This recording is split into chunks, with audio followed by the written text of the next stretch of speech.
I'm fine. Interestingly, it's not coincidence.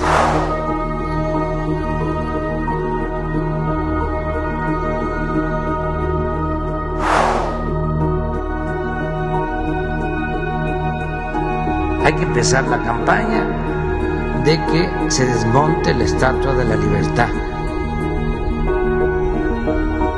any country in the world. All you have to do is take a look at WikiLeaks. Bernie Sanders between superdelegates and... De libertad. De libertad.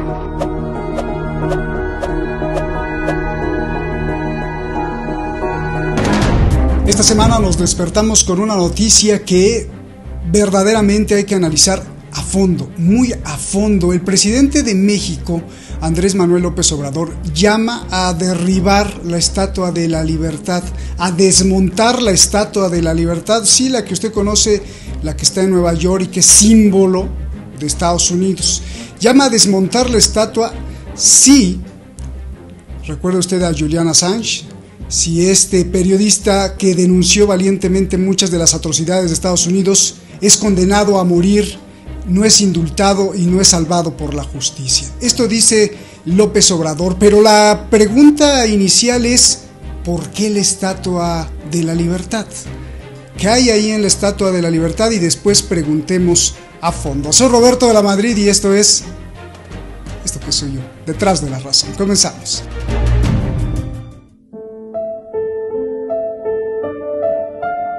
El nombre completo es La Libertad iluminando el mundo. Francia se la regaló a Estados Unidos. Fue en el festejo de los 100 años de independencia estadounidense, en 1886.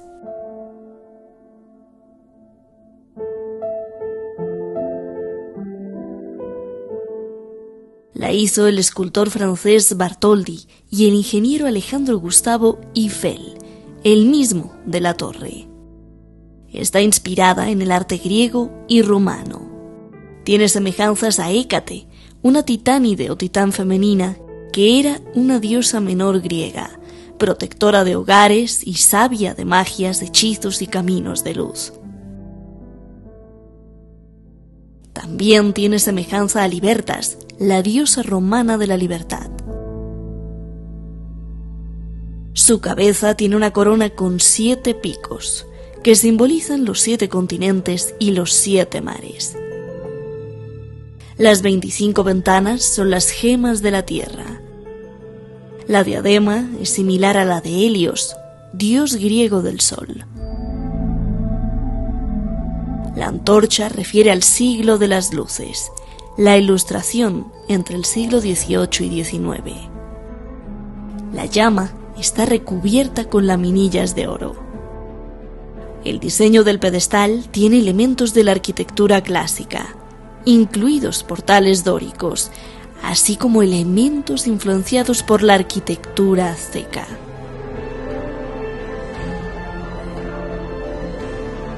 La Estatua de la Libertad está orientada hacia el este. Mira hacia Europa.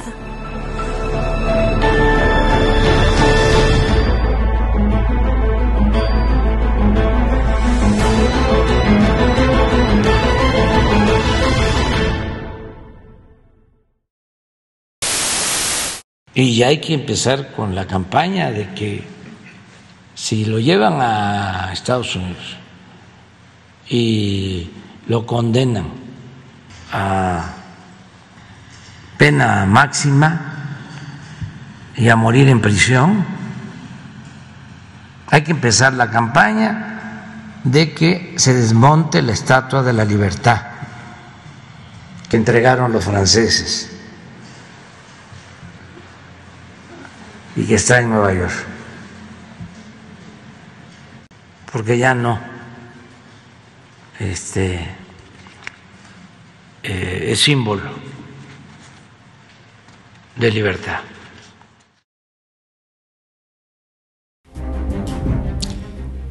Libertad. No estamos hablando de la política local, no estamos hablando de partidos políticos, no estamos hablando de la política de un país. en este caso que sería México. Estamos hablando de algo muchísimo más grande. Estamos hablando de declaraciones, de hechos, de símbolos a nivel global, y estamos hablando de muchas otras cosas que vamos aquí a preguntar. Por eso están con nosotros dos doctos en sus áreas, han investigado muchísimo y les agradecemos que estén aquí. Gracias por estar aquí. José Luis Gutiérrez, economista, cultivado en escuelas y universidades de México y de Alemania, y ha investigado demasiado en las cuestiones de cómo la economía es un engrane que va moviendo la política geoestratégica, la geopolítica. Muchísimas gracias, José Luis. Te vamos a preguntar. Y un doctor a quien admiro muchísimo, y le digo doctor porque pues tienes más conocimiento que los que tienen doctorados. Muchas gracias, Joaquín Ortega.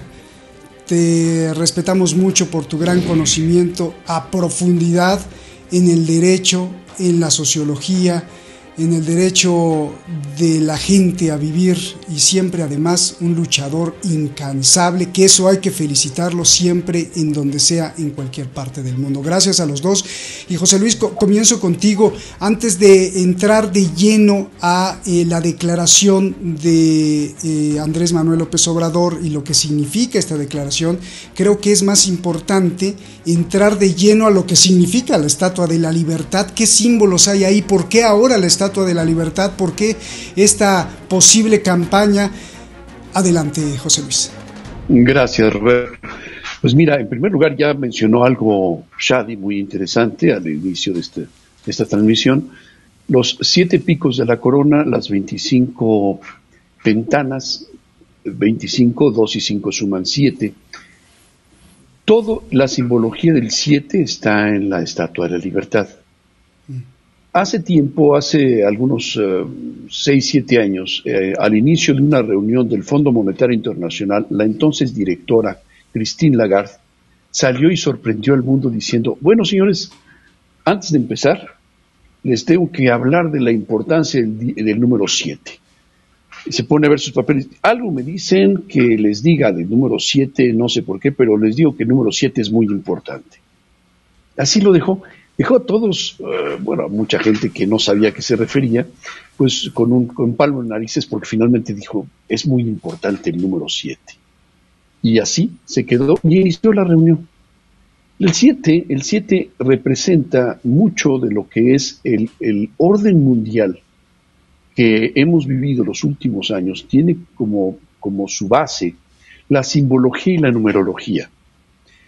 Es el símbolo, vamos a decir, no tanto el 7, sino todo lo que significa la numerología y todo lo que significa la simbología, que si ustedes toman en cuenta a quién representa y su relación de la mujer que está representada en la Estatua de la Libertad y la diosa Isis, empieza uno a armar, decir, bueno, hay algo más detrás de todo esto.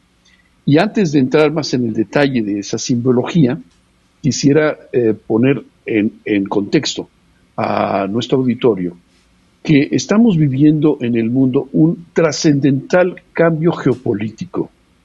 Ya no es una suposición, es un hecho real que estamos viviendo actualmente. Hay una guerra abierta que todos ven en las armas que se están desarrollando en Ucrania, pero no están viendo la guerra económica que hay detrás, porque finalmente al día de hoy hay 17 países en problemas económicos tales que están provocando un cambio en su gobierno.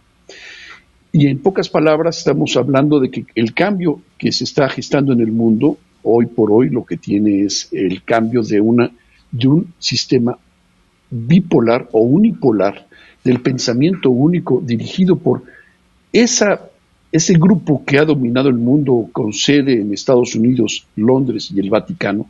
Hoy se está derrumbando y está apareciendo un nuevo eje de poder encabezado por Rusia, por China, por el BRICS, que es la unión del Brasil, Rusia, India, China y Sudáfrica, que están cambiando el modelo económico del mundo tiene entonces que ver que en este momento lo que estamos viviendo en todo el mundo es un cambio de eje de poder. Pasamos de una visión unipolar, incluso fue bipolar en un momento, a un multipolar.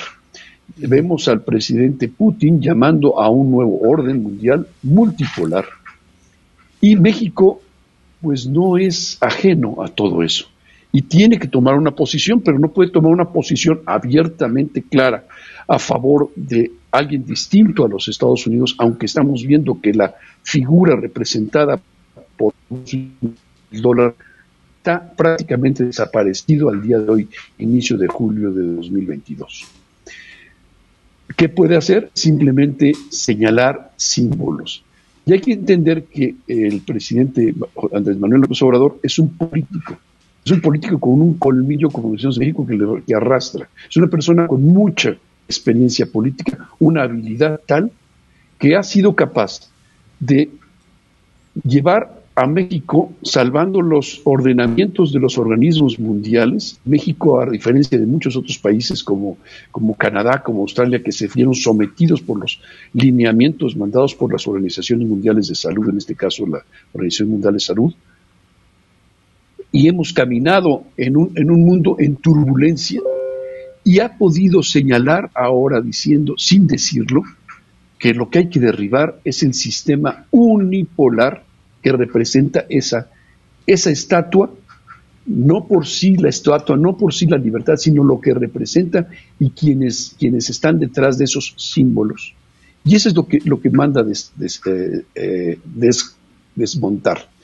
Hábilmente toma el ejemplo de Julian Assange, quien pues padece de pérdida de su libertad por haber dado a conocer, por haber utilizado la libertad de exponer, y lo hablamos hace más de 10 años, Roberto, la primera vez que platicamos, hablamos ya sobre esta gran avance que tuvo el periodista de dar a conocer libremente cosas que se mantenían ocultas y que habían permitido que ese poder que ha dominado el mundo tuviese esa capacidad de seguir dominándonos con los medios de comunicación con que cuenta, porque la guerra que estamos viviendo ahora no solo es una guerra de armas, es una guerra mediática, es una guerra informativa, es una guerra que nos está llevando a creer lo que nos dicen sin pensar, de imponernos acciones, de imponernos formas de vivir, de imponernos un miedo que permite que se sostenga ese poder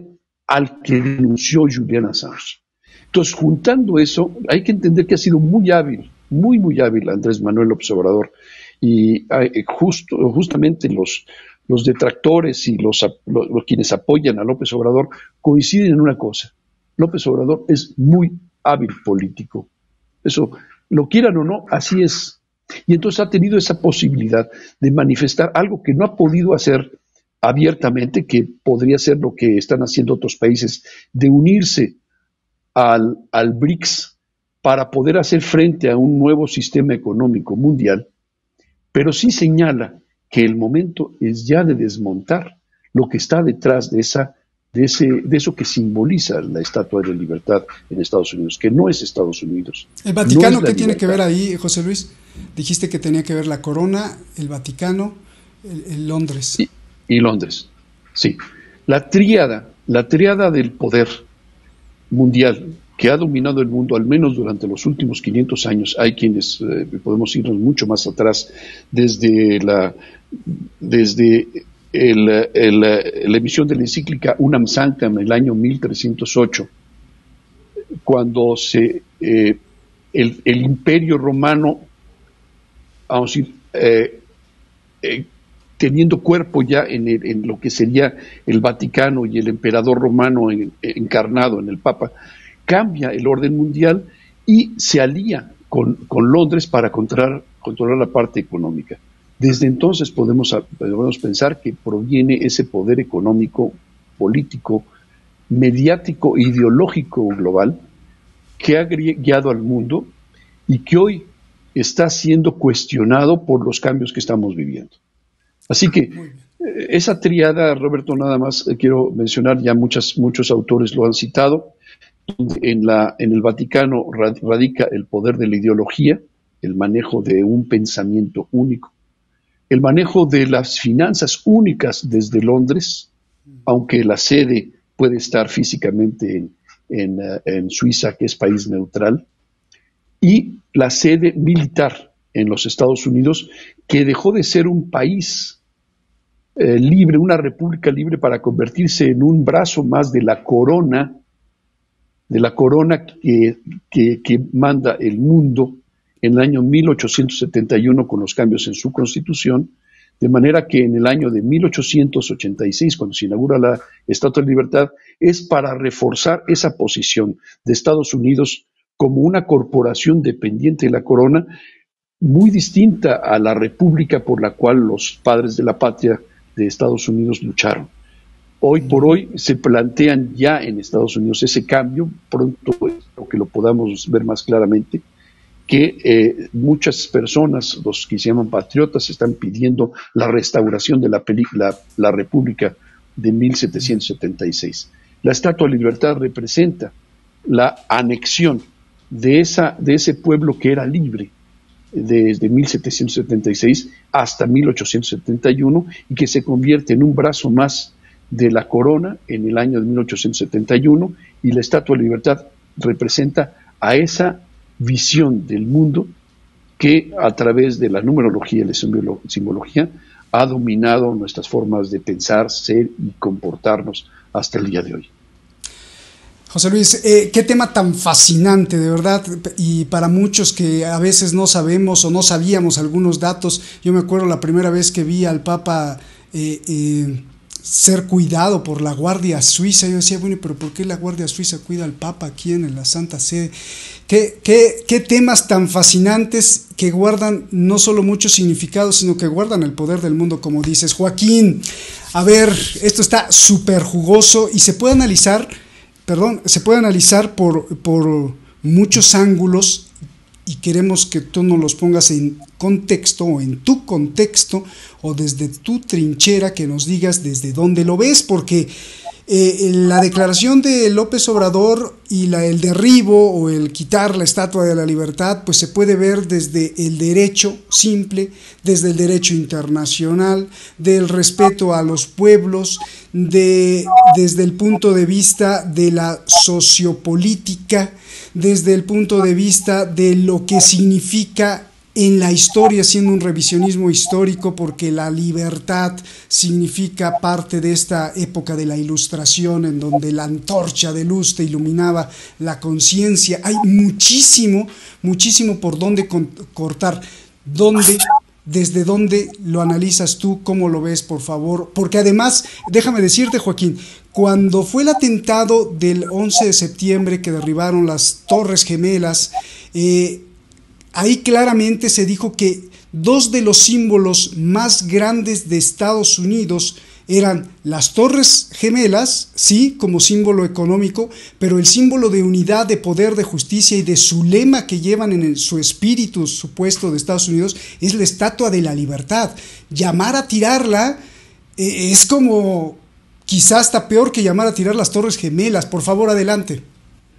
Sí, bueno, quizá va a sonar un poco simplista la explicación que yo dé, pero es como es. Diderot, en la enciclopedia, definía la libertad como el ejercicio del libre albedrío, el ejercicio de la conciencia humana, su capacidad de elegir entre una u otra conducta, lo que más le conviniera a su persona, y dijo claramente que la libertad tiene como único límite el tamaño del patrimonio.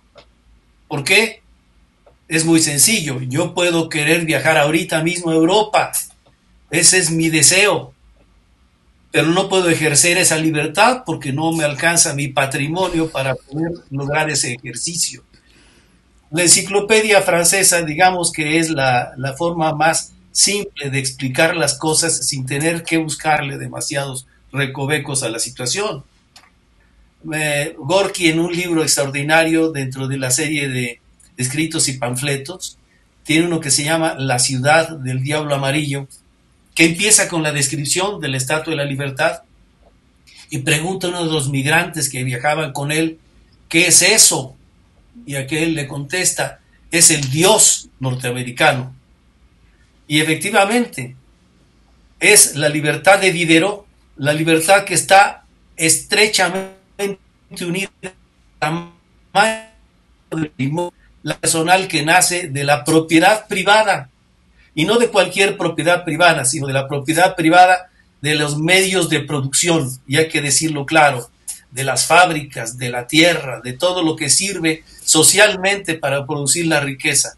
Ese es el Dios norteamericano, la libertad de esa propiedad y de su ejercicio.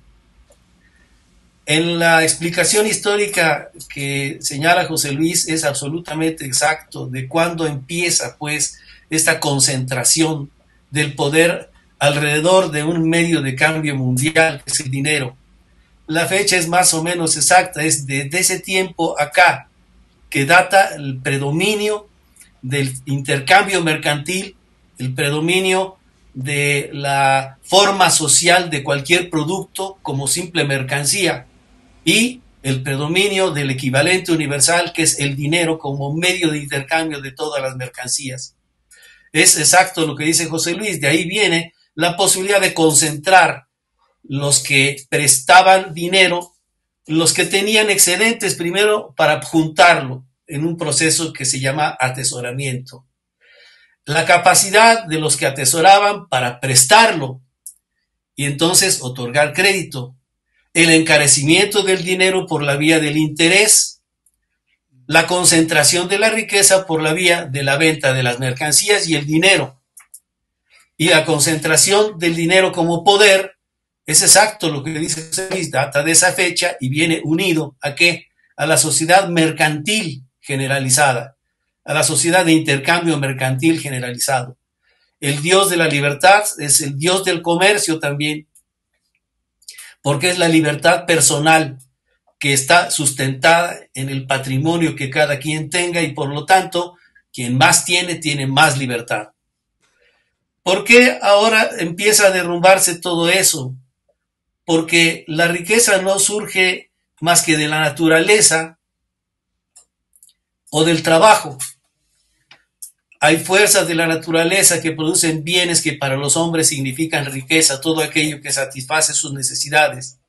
Pero hay otros bienes que tienen que producirse a partir de la naturaleza para que puedan ser consumidos por los seres humanos. Estos bienes les denominamos productos. La forma social del producto adoptada desde el tiempo que dijo José Luis se llama mercancía. En el proceso de producción de las mercancías, dentro de lo que consideramos ya la sociedad moderna, predomina el trabajo asalariado, predomina la producción fabril. ¿Y en qué consiste el trabajo asalariado?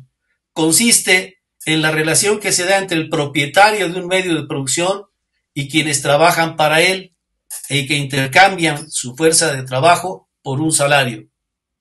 ¿Cuánto vale la fuerza de trabajo? Vale lo necesario para que el trabajador sobreviva en las condiciones en las que normalmente sobrevive un trabajador, dentro de la precariedad a la que está acostumbrado y es específica y limitadamente para reproducir su existencia cotidiana y su progenie. Y párele de contar. Pero el que compra la fuerza de trabajo la compra para todo el día, no para el ratito en el que el trabajador produzca lo necesario para pagar su salario. Compra la fuerza de trabajo por la jornada completa. Y entonces, tal vez el trabajador en una hora ya produjo lo suficiente para pagar su salario. Tal vez en media hora, tal vez en 15 minutos. En la industria automotriz, en 2 minutos, un trabajador de línea ya aportó a la línea de producción un valor suficiente para pagar su salario. Y el resto de la jornada es trabajo gratuito. Ahora sucede que toda esa fuente de riqueza, que es el trabajo excedente que se produce dentro de la relación asalariada, empieza a disminuirse gravemente, porque al automatizar la producción, los que tienen dinero para automatizar la producción, producen más barato y durante algún tiempo roban a los que están más atrasados, porque pueden vender más y más barato que ellos. Les quitan el mercado y se hacen de una riqueza mayor. Pero luego los que no tenían vuelven a crecer porque compran la nueva tecnología y producen más barato.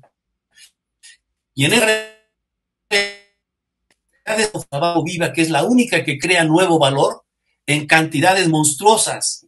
Hay una tasa de desempleo generalizada enorme, pero también la tasa mundial de ganancia se ha reducido aproximadamente un 32% del año de 1964 a la fecha actual. No quiere decir que hayan dejado de ganar los más ricos, se ha concentrado enormemente la ganancia, pero esa concentración no implica que la ganancia siga creciendo. Crece la ganancia de unos pocos, pero se disminuye en términos generales toda la demás ganancia. El Producto Interno Bruto Mundial ha descendido un 8%. Y eso es mucho. Eso es mucho porque es un 8% de todo lo que la humanidad produce en bienes y servicios. ¿Qué fenómeno es consecuencia de todo esto? El que potencias que antes tenían el dominio total de la economía mundial y que habían basado su crecimiento en su capacidad productiva, ya no generan tanta ganancia y entonces utilizan el recurso que antes usaban para conquistar mercados, para mantener su producción. Antes la guerra servía para conquistar un territorio de mercado acá, o proteger otro territorio de mercado acá, o invadir un territorio nuevo.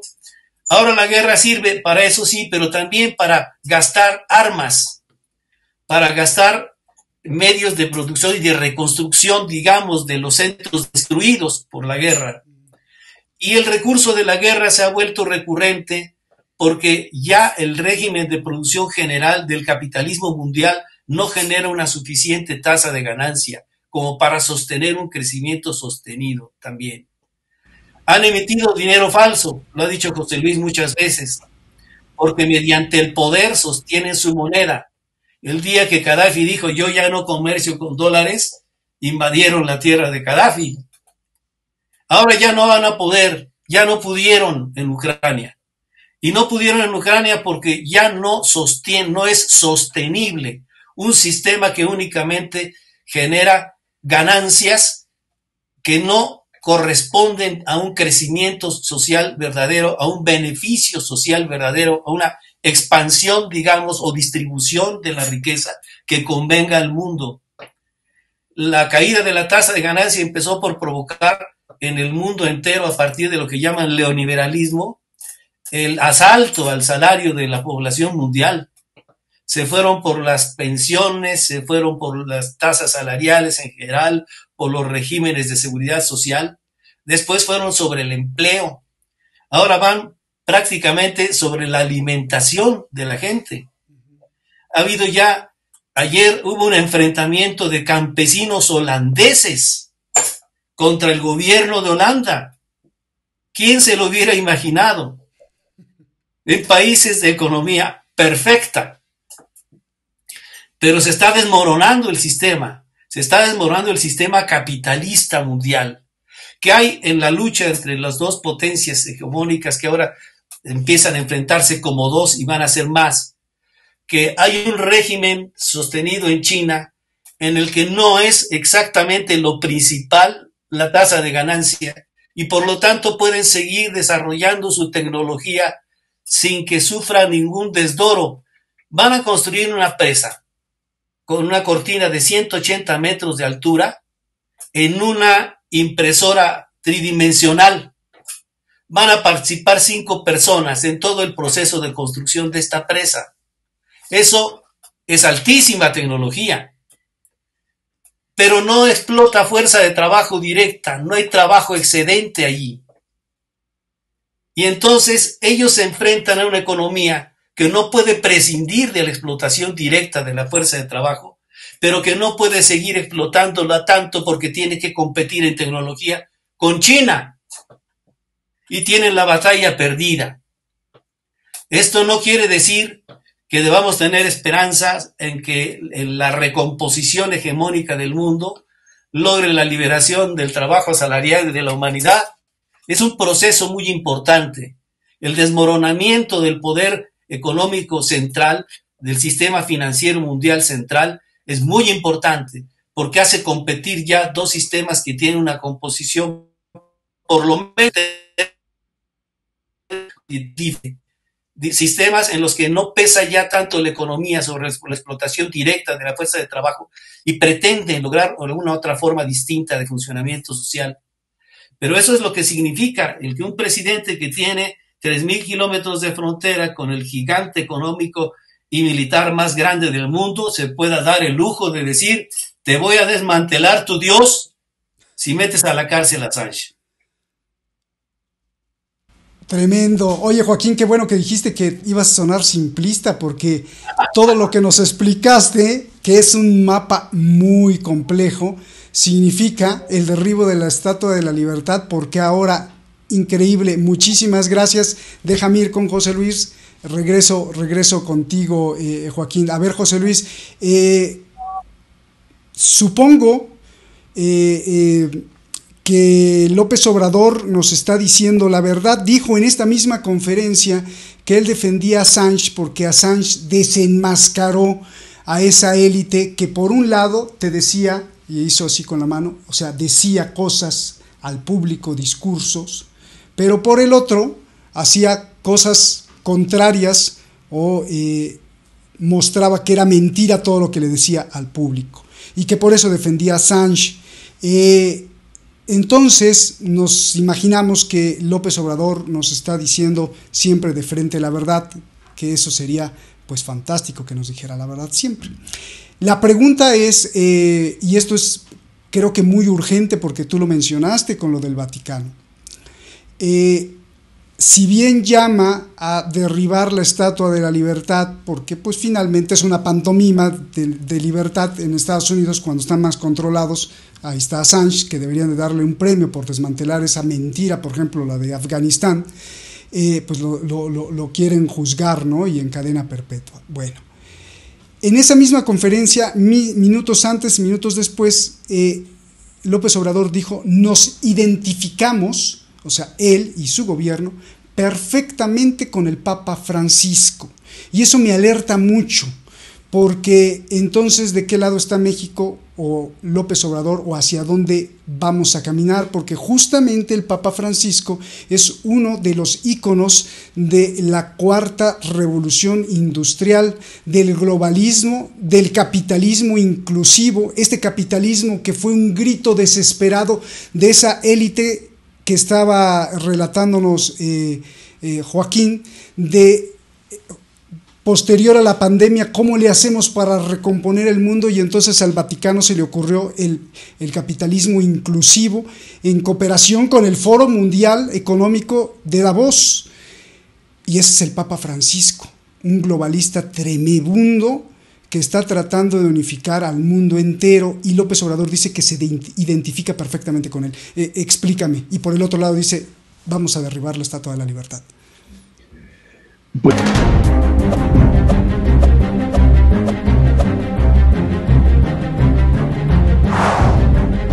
You have to do is take a look at WikiLeaks. Bernie Sanders between superdelegates and De libertad. De libertad.